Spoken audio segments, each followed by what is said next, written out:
கடவுள் தூண்லேயும் இருக்கார், துரும்புலையும் இருக்காருன்னு சொல்கிறாங்க. அப்புறம் ஏன்ன மக்கள்லாம் கோயிலுக்கு போகிறாங்க? கோவாலு எனக்கு எல்லாம் தெரியும்னு நினச்சி எல்லா டாப்பிக்கையும் என்னை வந்து நீ கேள்வி கேட்குற பற்றியா? அங்கே தான் நீ நிற்கிற, நான் நிற்கிறேன். போ, சந்தோஷமாக இருக்குது. எனக்கு எல்லாம் தெரியும்னு ஒரு ஆளாவது நம்புகிறாங்களேன்னு. அண்ணே சொன்னால் கோச்சிக்க மாட்டிங்களேண்ணே? சொல்லு சொல்லு, நீ எது சொல்லி நான் கோவப்பட்டிருக்கேன்னு சொல்லு. இல்லைண்ணே, சின்ன வயசுலண்ணே என் தங்கச்சி வந்து என்கிட்ட இங்கிலீஷ் சொல்லிக் கொடுங்கண்ணான்னு சொல்லுண்ணே. எனக்கே இங்கிலீஷ் தெரியாதுண்ணே. ஆனால் தெரிஞ்ச மாதிரி சொல்லித்தரேன்னு சொல்லி தள்ள கூட்டுவோம். இது கூட தெரியலையா, இது கூட தெரியலையான்னு. அந்த மாதிரிண்ணே நீங்கள். அப்போ நீ என்ன சொல்கிற? எனக்கு தெரியாமலே பேசுகிறேன்றியா, தெரிஞ்சு பேசுகிறேன்றியா?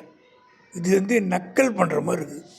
நீ வந்து கேள்வி கேட்ப, நான் பதில் சொல்ல போகும்போது தெரியாமலே நீ இங்கிலீஷ் சொல்லி கொடுத்த சமாச்சாரத்தெல்லாம் என்கிட்ட சொல்கிறேன்.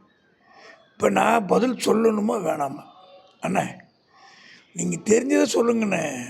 எனக்கும் நேரம் போகணும், உங்களுக்கும் நேரம் போகணுண்ணே. எப்பா எனக்கு நிறையா வேலை இருக்குது, நீ இடத்த காலி பண்ணு. சும்மா இந்த நக்கல்லாம் பண்ணாது. அண்ணே உங்களுக்கு என்ன வேலைன்னு தெரியுண்ணே, சொல்லுங்கண்ணே, சும்மா சொல்லுங்க. ஏன்னா மக்கள் கோயிலுக்கெல்லாம் போகிறாங்க? அதாவது கோபாலு, ஒரு கரப்பாம்பூச்சி இருக்கு. ஒருத்தன் அதை தட்டி அடித்து கொண்டுடுறான். ஒரு பேச்சுக்கு சொல்கிறான். அடிக்கும்போது அவனுக்கு கரப்பாம்பூச்சி அடிக்கிறோன்ற அந்த எண்ணம் இல்லாமல் அடிச்சிடுறான்.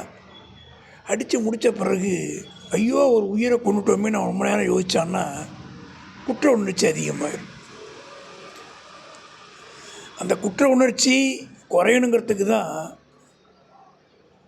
சர்ச்சில் என்ன பண்ணுவாங்க, பாவம் மன்னிப்பும் கொடுப்பாங்க. சிலர் என்ன பண்ணுறாங்க, பெரிய பெரிய ஞானிகள்கிட்ட போய் மன்னிப்பு கேட்டு அந்த பாவத்தை கழிச்சுக்கிறாங்க.